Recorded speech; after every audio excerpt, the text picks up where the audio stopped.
Hello honeybees, I hope you're all safe and well at home and enjoying doing lots of lovely learning with your grown-ups. I thought I would read you one of my favourite stories. I know we've read it in school, but it was one of my little boy's favourite stories and still one of my favourite stories. Giraffes can't dance.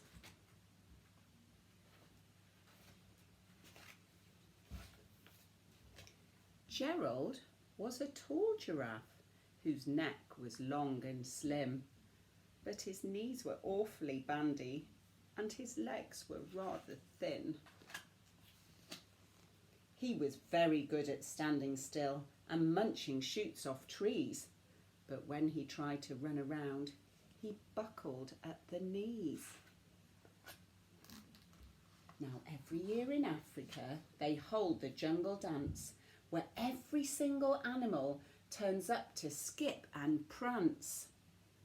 And this year, when the day arrived, poor Gerald felt so sad, because when it came to dancing, he really was very bad. The warthogs started waltzing and the rhinos rock and rolled. The lions danced a tango which was elegant and bold. The chimps all did a cha-cha with a very Latin feel, and 8 baboons then teamed up for a splendid Scottish reel. Gerald swallowed bravely as he walked towards the floor, but the lions saw him coming and they soon began to roar. "Hey, look at clumsy Gerald," the animals all laughed. "Giraffes can't dance, you silly fool. Oh, Gerald, don't be daft." Gerald simply froze up. He was rooted to the spot. "They're right," he thought. "I'm useless. Oh, I feel like such a clot." So he crept off from the dance floor and he started walking home.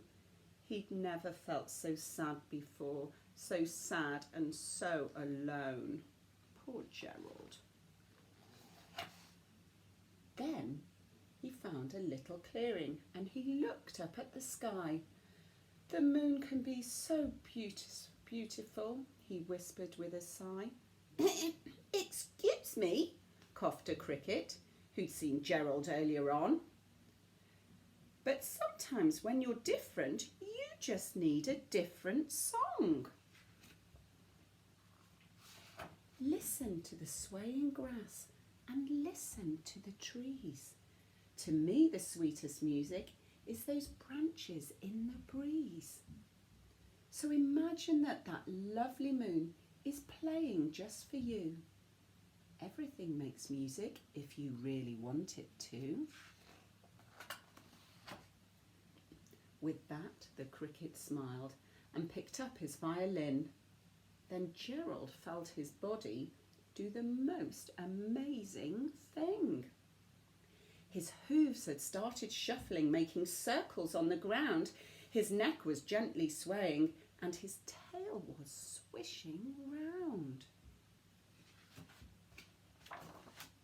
He threw his arms out sideways and he swung them everywhere.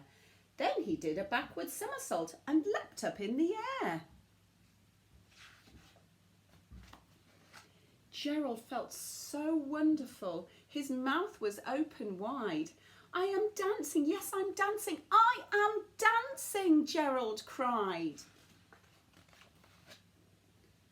Then one by one, each animal who'd been there at the dance arrived while Gerald boogied on and watched him quite entranced. They shouted, "It's a miracle! We must be in a dream. Gerald's the best dancer that we have ever seen."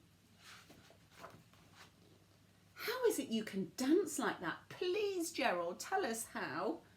But Gerald simply twizzled round and finished with a bow.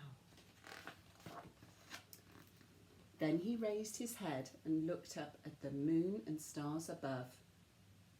"We all can dance," he said, "when we find music that we love." Oh, poor Gerald.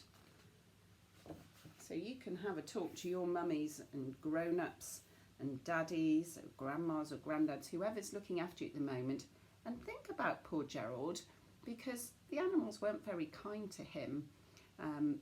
And they were surprised by his dancing at the end and then wanted to be his friends. But it is a time when we should all be very, very kind to each other. So I'll read another story tomorrow, but you stay kind to your grown-ups and your brothers and sisters, and I will speak to you soon.